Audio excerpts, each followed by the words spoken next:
Good morning. My name is Katinka. I'm the seamstress at the cottage, and welcome back.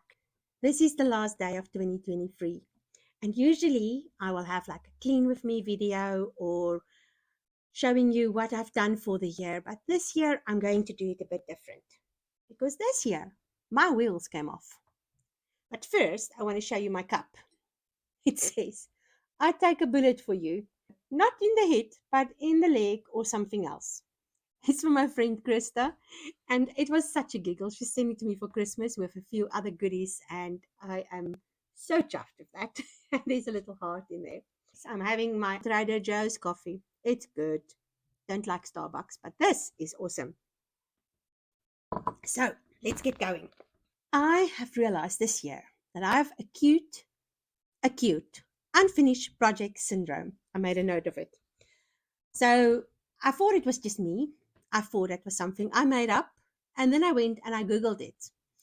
I remember when I was studying, I learned about the finishing syndrome, where if you don't finish something, there's actually an episode in Big Bang Theory where Amy is with Sheldon, and she's doing this thing where she's trying to cure his OCD, and she makes him do all these tasks, but she doesn't allow him to finish it. So that is something different. But there's another thing where, especially people with ADHD, but sometimes people without it also struggle, and where you start things but you don't finish it. And I've realized I have an acute case of unfinished project syndrome, and there's different reasons for it. So one is the ADD or the ADHD root, which I have mentioned before I do have, and it's quite difficult.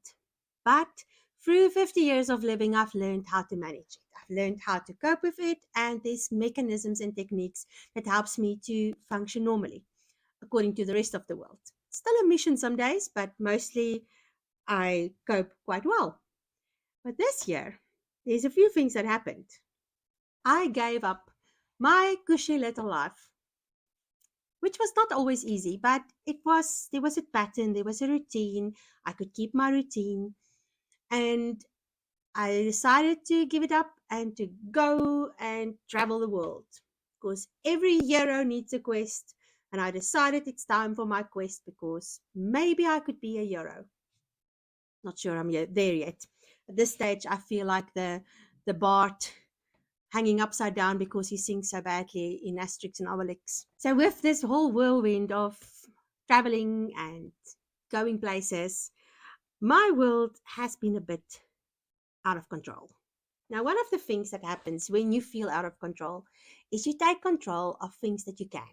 And the first thing is how you eat, and or these two are actually quite on the same level, is eating most of the time or sleeping. So you either sleep too much or too little, or you go way past your bedtime, going down the TikTok rabbit hole or any other rabbit hole I can find. And that leaves me feeling like my brain and my heart is beating and vibrating at another frequency. It is the most horrific feeling. I don't know if you get it, but I'm quite sensitive. Sometimes, even if I'm close to a Wi Fi, I feel out of sync. And I have been doing that quite a lot. So, what will happen with that is, because I don't sleep enough and because I feel like that, I just stop doing anything. And it's a downward spiral. And what would have happened in the past, I would go into a total state of depression, high functioning depression, but depression nonetheless. And I've learned through the years to recognize it and to stop it before it happened by having my control mechanisms in place, like my sewing place set up so I can still work even if I don't feel like it, so I can still iron the stuff. But since I've been in the US, I haven't been able to do a lot of control over my life because there's been a lot of things that had to happen and that has to be in place. So my sewing space is, I've got my sewing machines out, but the carpet is one of those fluffy, shaggy carpets, and the wheels of my wheelie chair get stuck in it, and it frustrates me. And then, because I'm already agitated, it's just the last thing that breaks the camel's back, and I leave everything on a heap and I go off in a huff. The next thing is I have to clean everything before I can start. I don't know how you do it, those of you who have not a set up sewing space. It must be so hard for you. So anyway, I have to clean the cutting out table, and then I have to set up the ironing board, fetch the iron from its base, set it up, and by the time I've done all of that, there's no my will to live has left me, and off I go for another TikTok round. So I actually only recognized this pattern when I started thinking about all the heaps of unfinished things. So I'm going to show you some unfinished things. I think I've spoken to you about some of the unfinished things. First one, my petticoat. That's the front. That's the back. All I need to do is sew the sides together and put the stretch elastic for the arms, and then it's done. It has been lying like this forever and a day. The next thing, my Christmas shirt dress. All the pieces are sewn and overlocked and put together. But I had to put interfacing on the collar and the collar band and the cuffs. And the interfacing was packed in a drawer, not where I could see it. So I had to go and remember, because that's another thing with my type of brain is if I can't see something, I can't always remember where I put it. I know generally, but I have to kind of like sort out that space to completely put it in my brain that that's where it is. And I haven't done that yet because there just haven't been an opportunity for that. So then I have to go and dig in all the drawers and find the interfacing. So I haven't finished it. The next thing, this is actually an order. Now, in my previous life with everything set up, it was easy to finish orders because I would work on the order and then I would get agitated because of ADHD and I would go and do the washing quickly or the dishes, come back, go outside, fiddle in the garden, come back. But that by the end of the day, I had my orders done. Even though my house was a mess, I had my orders done because I had the opportunity to get up and go sit down whenever my brain stopped working. I haven't finished it. The next thing, I've been speaking to you about this dress. All I have to do is overlock the excess off. I've even put the gathering stitches on the skirt and put the two together and overlock it together. And then it's done. Not done. My basket. There's my pine needles. I have been working on it, but just because I'm trying to finish everything before the end of the year. So the one thing I found in this last while that did work for me was knitting. The reason is I put my knitting on the floor, leave it a mess, but I pick it up and I knit on it. And this was my traveling project. Whenever we go anywhere, I put it on my arm and off we go and I knit in the car or wherever. So yesterday I sat down and I finished my Simply Irresistible socks. They're still wet because I even blocked my knitting. Can you believe it? The second thing I've finished is my black jersey. It is so stunning. I love it. I use Line Brand Eco Plus and I think it is perfect. It does pile a little bit. I've already taken off some piles and I haven't worn it a lot, but I don't care. I love it. It's still damp because I've blocked it, but it's beautiful and it's big and it's just past my butt to where I want it. Typical 90s child. So I finished that. The next thing is this one. I love it. I've worn it a few times, but the neck was not right. So I had to redo the neck and it was too short. My kidneys would get cold. So I sat down, unraveled this, knitted it this much longer over there, and then I redid the scallop hem and I blocked it yesterday and I re-knitted the neck much better now. It actually covers where it needs to cover and I feel much warmer. So at least I've done some things. So one of the things I did while I was knitting is I watched tons of Fixer Upper and Hometown something, and I had so much vicarious sense of accomplishment that it caused me to finish the knitting because I could sit and watch these things and feel accomplished.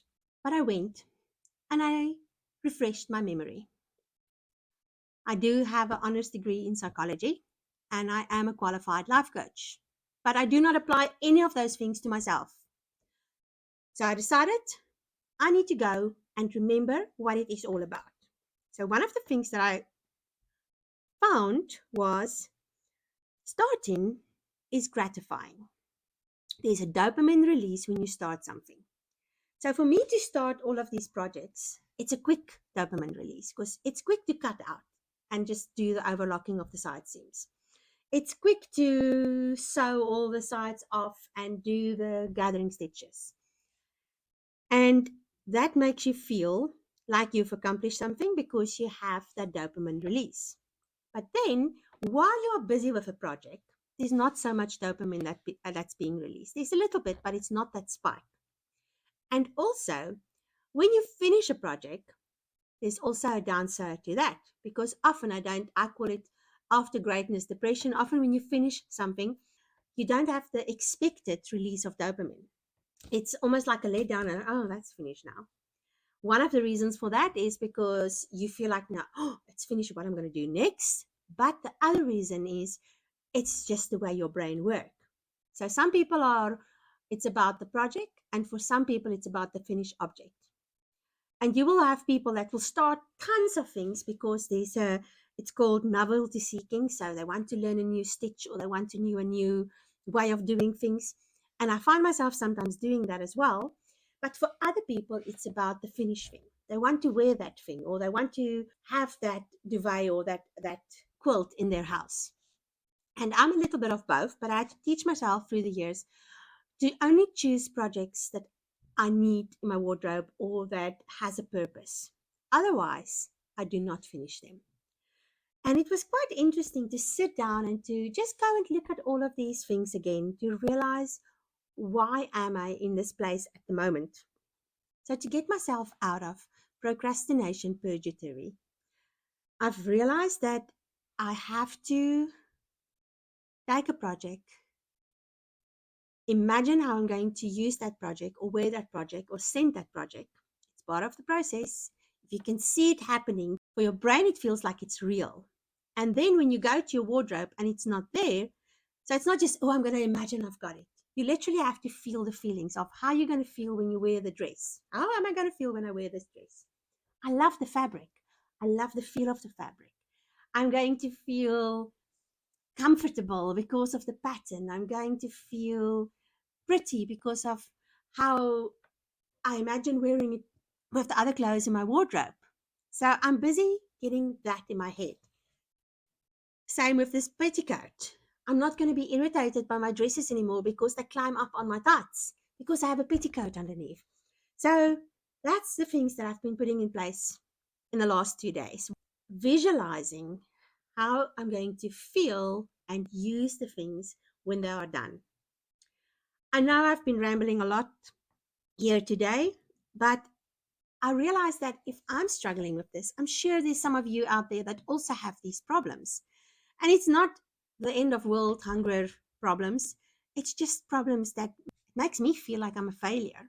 And I have my friends telling me, I know you're not, you do this and you do that. But they are not in my head. They don't see what goes through my mind when I sit scrolling TikTok at 3 in the morning. And I don't want to feel like that. And I don't want to live like that.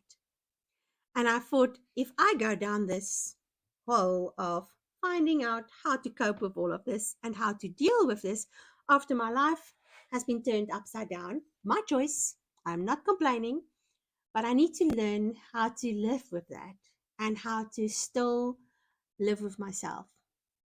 And I hope what I've talked about today will help you.